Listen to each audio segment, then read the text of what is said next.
नमस्कार शेतकरी बांधवांनो, मी रुपेश गळवे, श्री सिद्धनाथ गांडूळ खत प्रकल्प आपलं स्वागत आहे. तर मित्रांनो, आता आपल्या बेडला 40 ते 45 दिवस झालेले आहेत. तर आपण 40 ते 45 दिवसानंतर आपल्या बेडचा वरचा थर आहे तो हा तयार झालेला आहे. तुम्ही पाहू शकता अशा प्रकारे हा गांडूळ खताचा वरचा थर आहे तो तयार झालेला आहे.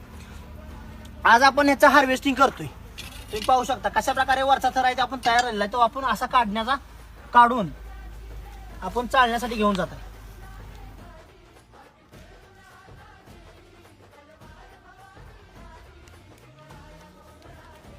हे खत आपण चाळणीमध्ये टाकत आहे. अशा प्रकारे आपण चाळणीमध्ये खत टाकत आहे आणि आपली अशी चाळण आहे.